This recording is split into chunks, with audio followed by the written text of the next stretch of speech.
This is a quick overview for those of us that couldn't make it to the live broadcast of our study on Leviticus chapter 1, or for those of us that want to review the material. You can join us for our live stream of the Bible study on Leviticus every Wednesday night through the winter months here on this channel on Gleaning the Scriptures. We hope to see you there, but now for our recap of Leviticus chapter 1. Before we begin chapter 1, a reminder from our foundations sections. A foundations question was, do the sacrifices save or have they saved anyone ever? Sarah answered that question well. They do not provide salvation. They have never provided salvation and weren't designed to do so.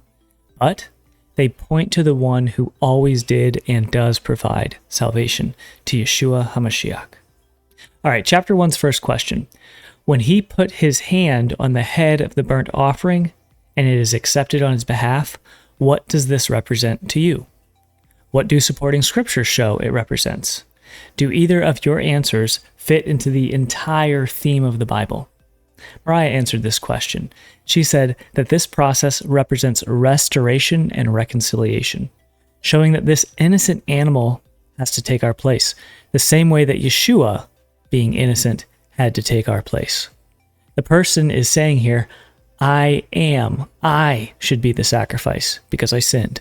She also made the connection that an appreciation to the animal is shown in that it is being slain because we sinned and being used in a way that is valuable, providing us with spiritual food. Mariah, great answer. The next meditation that was addressed was as follows. These instructions on sacrifice are given to a people who will be making sacrifice of their own what? The answer here is that God is giving these instructions to a people who are not forced to sacrifice or even doing so out of obligation, but these instructions are given to a people who are giving these sacrifices from a willing heart. Sarah answered that question. Good on you, Sarah. Excellent answer. I have nothing to add to that. The last question for our video is, when he places his hand on the head of the animal, it makes what for him? The answer is atonement. I chose to answer this question for your edification, pointing out that atonement and salvation, while they are in the same wheelhouse and they live under the same umbrella, they are not the same thing. I further recognize that objects cannot receive salvation, only people can, while many objects and people are atoned for. When the man places his hand on the head of the animal, atonement is made, not salvation.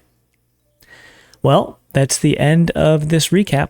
If you want a more detailed look at the answers to these questions, you can find more of a discussion on these meditations at the live stream replay on Leviticus chapter 1. If you want to join us next week, go to www.gleaningthescriptures.com, click Meditations, and click Leviticus Meditation. You can download the PDF, have it on your phone, or I suggest printing it out. It doesn't cost you anything. Download the Signal app if you want to be part of the live panel.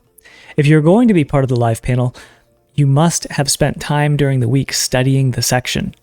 Next week is section 2, chapter 2. Bring your contribution, what you have learned based on one of the questions. Be prepared to be corrected or encouraged based on the validity of your answer, based on Scripture's interpretation of Scripture, not culture or church culture's or otherwise's interpretation of Scripture. 3. Whether or not you want to be part of the live stream, you will find our Bible study broadcasting live on the biblical fourth day of the week, or Wednesday, at 6 p.m. Eastern Time. Food and Fellowship starts at 6, and the Bible study begins around 6:45 p.m. Eastern Time. My friends, thanks for watching. Shalom, and happy studying.